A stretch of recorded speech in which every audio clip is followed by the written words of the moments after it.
எத்தனை காலந்தான் ஏமாற்றுவார் இந்த நாட்டிலே. அது மாதிரி கண்டிப்பாக இந்த ரோகிணி வாழ்நாள் ஃபுல்லாக ஏமாற்றிக்கிட்டே இருக்க முடியாதுங்க. ஆனால் கண்டிப்பாக இந்த அம்மா ஒரு நாள் மாட்டுவாங்க. அதுக்கும் நேரம் வந்துடுச்சு.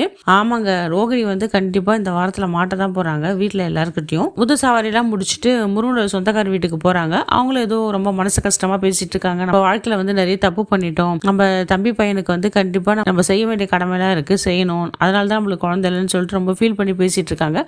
அந்த நேரத்தில் முத்து போனோடனே அவங்களை இன்வைட் பண்ணுறாங்க. சாரி சார், எனக்கு ஒரு வேலை இருந்தது, அதனால தான் நான் வர முடியல சவாரிக்கு. இன்னொருத்தர் வந்து அனுப்பிடு அப்படின்றாங்க. ஐயோ என்னப்பா, அவங்க சூப்பராக பார்த்துக்கிட்டாருப்பா, எனக்கு ரொம்ப சந்தோஷம்ப்பா. நாங்கள் ஹாஸ்பிட்டலுக்கு போனோம், ஒன்றும் பிரச்சனை இல்லை, எங்களுக்கு மருந்து மாத்திரலாம் கொடுத்துருக்காங்கப்பா, நாங்கள் ஊருக்கு கிளம்புறோம் அப்படின்னு சொல்கிறாங்க. புத்தும் அப்படியே சார், ஏன் சார் இவ்வளோ தூரம் வந்து ஊருக்கு போகிறேன்றீங்க, சுற்றி எதனா பாருங்க சார், நான் ஹெல்ப் பண்ணுறேன் கூடன்றாங்க. இல்லைப்பா, எங்களுக்கு கொஞ்சம் அடுத்த பையனை வந்தோன்னே பார்த்துக்கலாம்ப்பா, இப்போ வந்து ரொம்ப மனசு கஷ்டமாக இருக்குது.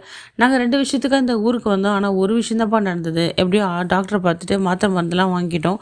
இன்னொரு விஷயம் வந்து எங்களோட கடமை ஒன்று இருக்குது, அவங்கள முக்கியமான ஆளை நாங்கள் பார்க்கணும். அவங்கள மட்டும் பார்த்துட்டுனா நாங்கள் ரொம்ப சந்தோஷம் முழு திருப்தியோடு நாங்கள் போவோம்ப்பா அப்படின்னு சொல்கிறாங்க. ஆனால் முத்து வந்து அதை பற்றிலாம் எதுவும் அவர் கேட்டுக்கல. நல்ல மாதிரிக்கா இருங்க, உங்களுக்கு எல்லாம் குழந்தை பிறக்கும் அப்படின்றாரு. இல்லை முத்து, நாங்கள் வாழ்க்கையில் நிறைய தப்பு பாவம்லாம் பண்ணிட்டோம்ப்பா, அதான் அவ்வளோ கஷ்டப்படுறோன்றாங்க. சார் அப்படிலாம் இல்லை சார், நீங்கள் ஏன் இது பண்ணுறீங்க?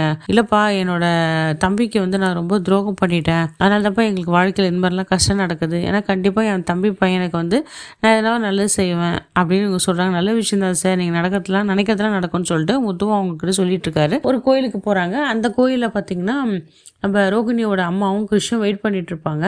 இவங்களும் அவங்கள பார்க்க தான் போயிருப்பாங்க. வந்து இந்த கெஸ்ட்டும் சரிட்டு நீங்கள் உள்ளே போங்க, நான் தேங்காய்லாம் வாங்கிட்டு வந்தேன்னு முத்து சொல்வார். இவங்க அவங்கள பார்த்துட்டு ரொம்ப சந்தோஷப்பட்டு கிறிஷ்கிட்ட பேசுவாங்க. ஆனால் கிறிஷ் வரவும் மாட்டான், பேச மாட்டான் அவங்கக்கிட்ட. அவங்க அம்மா கிட்ட சொல்லுவாம்மா, நான் ரொம்ப தப்பு பண்ணிட்டோம்மா, அவங்க பொண்ணுக்கு ரொம்ப துரோகம் பண்ணிட்டோம், கல்யாணிக்கு எங்களை மன்னிச்சிடுமா, அதுக்கு வந்து கிறிஷ்க்கு என்ன தேவையோ படிப்பு செலவு எல்லா விஷயமே நாங்கள் பண்ணுறோமா அப்படின்றாங்க.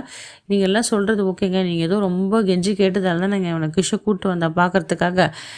மற்றபடி நீங்கள் பணம் கொடுக்குற விஷயம், அது இது ஹெல்ப் பண்ணுற விஷயம்லாம் வந்து கல்யாணிக்கு சுத்தமாக பிடிக்காது. இருந்தாலும் அவன் அனுமதி இல்லாமல் நம்ம எதுவும் வாங்கிக்கவும் முடியாது, நீங்கள் அவக்கிட்ட தான் பேசிக்கணும் அப்படின்னு சொல்கிறாங்க. நானே அவளுக்கு தெரியாமல் தான் வந்தேன் அப்படின்றாங்க. அந்த நேரத்தில் முத்து இவங்க என்னடா இவங்ககிட்ட பேசிக்காக பார்த்தோன்னே இந்த லக்ஷ்மி அம்மாவுக்கு வந்து ரொம்ப ஷாக் ஆகிடுது. ஐயோ இவன் வேறு வந்துட்டானே, என்னென்ன நடந்துச்சோன்னு தெரியலையே அப்படின்ட்டு. ஆனால் கிருஷ்ணி நல்லா முத்தை பார்த்தோன்னே ஜாலியாக அப்படியே விளையாடிட்டு இருக்கான். சரி இவங்கள பார்த்துட்டோமா, நாங்கள் கிளம்புறோம் அப்படின்னு சொல்கிறாங்க. முத்துக்கிட்ட இந்த பையன் நல்லா விளையாடுறேன்னு அந்த வந்த கெஸ்ட்டும் அப்படியே யோசனை பண்ணிகிட்டு இருக்காங்க.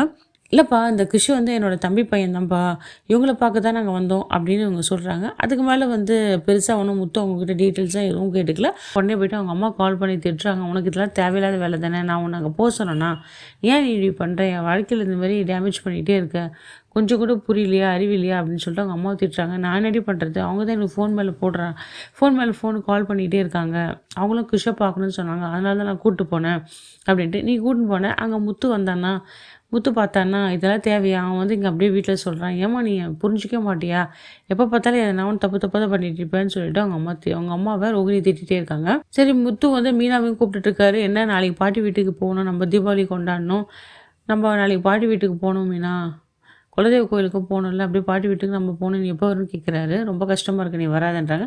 இல்லைங்க, எனக்கு எல்லா வேலையும் இங்கே முடிஞ்சிடுச்சுங்க, நான் இன்றைக்கி நைட்டே நான் வந்துடுறேன் அப்படின்னு சொல்கிறாங்க.